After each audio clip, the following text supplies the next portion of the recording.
تو یہ لکھا ہوا ہے کہ سگے درگاہ ہے میرا شو چخاہی قرب ربانی کہ برشیرہ شرف دارا سگے درگاہ ہے جیلانی.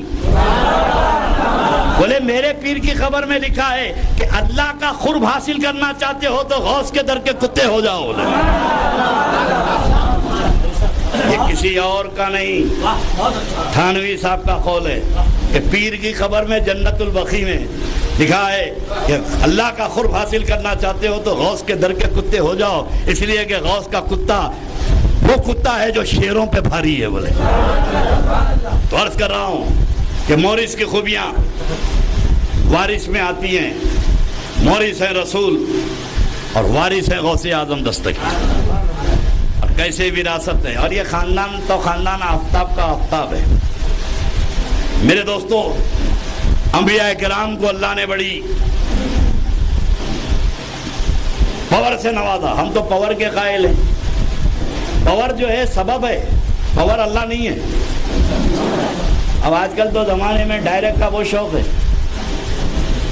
ڈائریکٹ لیں گے ڈائریکٹ لیں گے ڈائریکٹ لیں گے. آج تک میں نہیں سمجھ سکا ڈائریکٹ کیا ہوتا.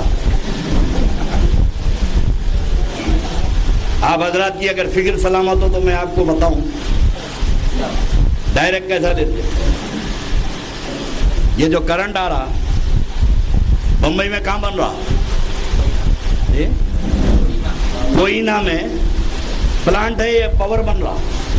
کوئینہ سے جب پاور چلا بمبئی کے لیے تو جو مین اسٹریٹ پہ جو تار آتے بڑے بڑے 80 فیٹ اوپر، اس میں 70,000 واٹ کا پاور ہے.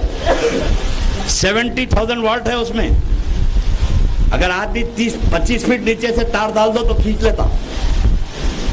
اتنا پاور ہے 70,000. کوئینار سے چلا پاور تو 70,000 تھا، لیکن آپ کے گھر میں پہنچا تو 240 ہو گیا. آپ کے گھر میں پہنچا تو 240 ہو گیا. 70,000 کا پاور اگر بمبئی میں ڈائریکٹ بھیج دو تو بمبئی جل کے خاک ہو جائے. بمبئی میں کوئی فیکٹری برداشت نہ کر سکے 70,000 کے پاور کو. بڑے سے بڑے پلانٹ جل کے خاک ہو جائیں. مگر یہ جب کرنٹ چلا تو اس کرنٹ کی لوڈ شفٹنگ ہوئی. وہاں سے کوئینار سے چلا تو آگے ایک اسٹیشن ہوا، اس میں لوڈ کو شفٹ کرے، اس کے پاور کو کم کرے. یہ پاور کم کرتے کرتے کرتے آپ کے محلے کے ٹرانسفارمر میں آیا اور آپ کے گھر کو پہنچا تو 240 ہو گیا. آپ کے گھر کو پہنچا تو 240 ہو گیا. اب میرے دوستو، یہ کوئینار میں جو کرنٹ بناتے ہیں کوئی متقی پرہیزگار نہیں بنا رہی، کوئی مسلمان نہیں بنا رہی. دن میں کرنٹ بنا رہی، شام میں ڈال کے پڑے رہ رہے، شام میں پی کے پڑے رہتے. گناہگار کافر و مشرک کا بنایا ہوا پاور ڈائریکٹ نہیں لے سکتے تو پھر وہ سپر پاور کو کیسے ڈائریکٹ لے لیں گے؟ اس سپر پاور کو کیسے ڈائریکٹ لے لیں گے؟ جب پروردگار چاہا اپنے پاور کو کائنات میں بھیجا تو اللہ کے پاور کو کون ڈائریکٹ لے سکتے تھے؟ تو اللہ نے مدینے میں سب سے بڑا اسٹیشن قائم کر دیا. اللہ نے مدینے میں اسٹیشن قائم کر دیا کہ محبوب میرے پاور کو تو لے لے، اب تو اسٹیشن پہ اسٹیشن بناتا جا. تو میرے آقا نے پاور لیا اور 4 اسٹیشن بنائے. ایک کا نام ابو بکر ہے، ایک کا نام عمر ہے، ایک کا نام عثمان ہے، ایک کا نام علی ہے. یہ پاور اسٹیشن بنے. پھر وہاں سے چلا بغداد میں پاور اسٹیشن بنا، اور ہندوستان آیا تو اجمیر میں اسٹیشن بن گیا، بمبئی میں آیا تو حاجی مہیم اسٹیشن بن گیا. اور یہ اللہ کے ولیوں کے آستانے بذات خود کچھ نہیں ہیں، اسی پاور اسٹیشن کے ٹرانسفارمر. اب اگر ہم ان کے پاس جاتے ہیں تو وہی پاور لینے تو جاتے ہیں، اسی پاور کو. اب کوئی بولے ہندو بھی یہی بولتا، وہاں ہے ہی نہیں پاور تو غلط بولتا ہے. وہاں تو پاور ہے ہی نہیں، یہ غلط بولتا ہے. مگر میرے دوستو، یہ اللہ والے ان کے آستانے در حقیقت وہ پاور اسٹیشن ہے، مگر لوگوں کو ڈائریکٹ لینے کی بیماری ہے. آپ نے دیکھا ہوگا لائٹ کے ڈپارٹمنٹ والے جب محلے میں ریڈ کرتے، ہمارے سید صاحب کے گھر پہ آئے. سید صاحب باہر بیٹھے ہوئے تھے، آگے والے لائٹ والے ہیں، کرنٹ والے ڈپارٹمنٹ کے لوگ بولے جاؤ دیکھ لو میٹر، دیکھ لو. اندر گئے وہ لوگ، میٹر ویٹر دیکھ کے نکل گئے. سامنے کے گھر میں گئے، میٹر دے کے گھر والے کو پکڑ کے پولیس والے گاڑی میں بٹھا رہے، گلا پکڑ کے گاڑی میں بٹھا رہی. تو میں سید صاحب سے پوچھا بھائی کئی کو پکڑ کے لے کے جا رہے ہیں، وہ آدمی کو کیوں پکڑ رہے ہیں؟ میں نہیں معلوم حضرت پوچھ کے بولتا ہوں. وہاں جا کے بولے بھائی اس کو کئی کو گاڑی میں بٹھا کے لے گئے؟ تو بولے ڈائریکٹ لے رہا تھا.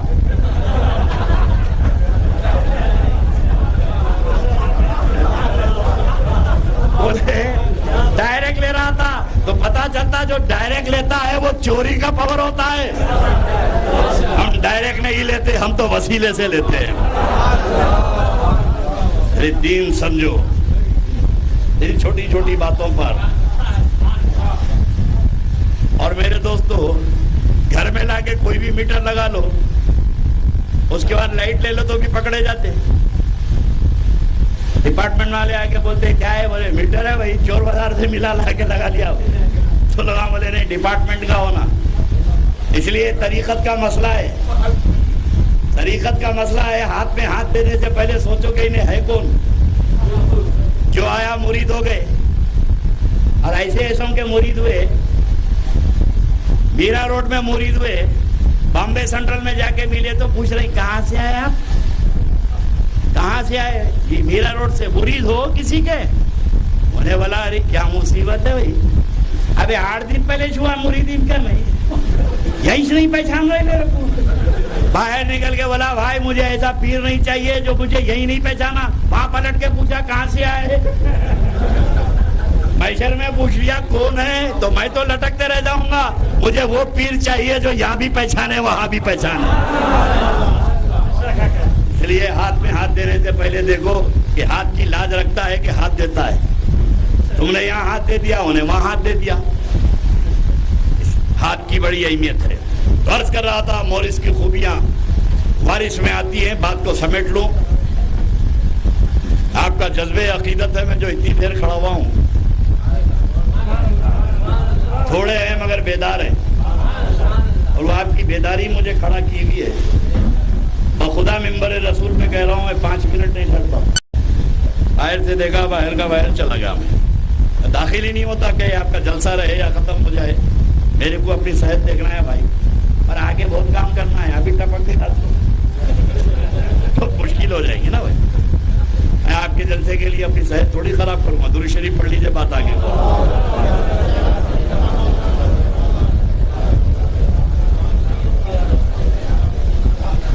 مورث کی خوبیاں وارث میں آتی ہیں. اور عجیب بات ہے, پہلے جو یہودیاں سوال کرتے تھے وہ لوگ کر رہے تھے. جو اعتراضات عیسائیوں کے تھے, آج چوراہے پہ داڑھی والے پوچھ رہے.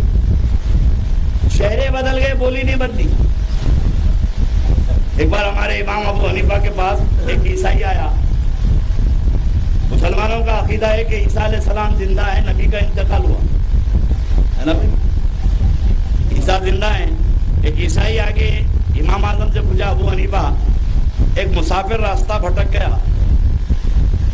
ایک انہیں پتہ پوچھنا چاہتا ہے. تو وہ جب گیا تو ایک آدمی سو رہا ہے اور ایک آدمی جاگ رہا ہے. بھٹکا ہوا مسافر راستہ کس سے پوچھنا؟ سونے والے سے, جاگنے والے سے؟ جاگنے والے سے. امام اعظم کا عالم ہے اتقوا فراست المومن فإنه ينظر من نور اللہ. یہ سمجھ گئے کیا پوچھ رہا ہے. سونے والے سے مراد ہمارے نبی کو بول رہا, اور جاگنے والے سے مراد عیسیٰ علیہ السلام کو بول رہا. تو بولے پتہ کس سے پوچھنا؟ سونے والے سے, جاگنے والے سے؟ تو امام اعظم ابو حنیفہ رضی اللہ تعالیٰ عنہ نے کہا وہ سونے والے سے پتہ پوچھنا, وہ سونے والے سے پتہ پوچھنا. بولے ابو حنیفہ عجیب سا جواب دے رہے ہیں آپ, سونے والے سے کیوں پوچھنا, جاگنے والے سے کیوں نہیں پوچھنا؟ تو امام اعظم نے کہا وہ جاگنے والا خود انتظار میں بیٹھا, اٹھے تو رستہ پوچھوں.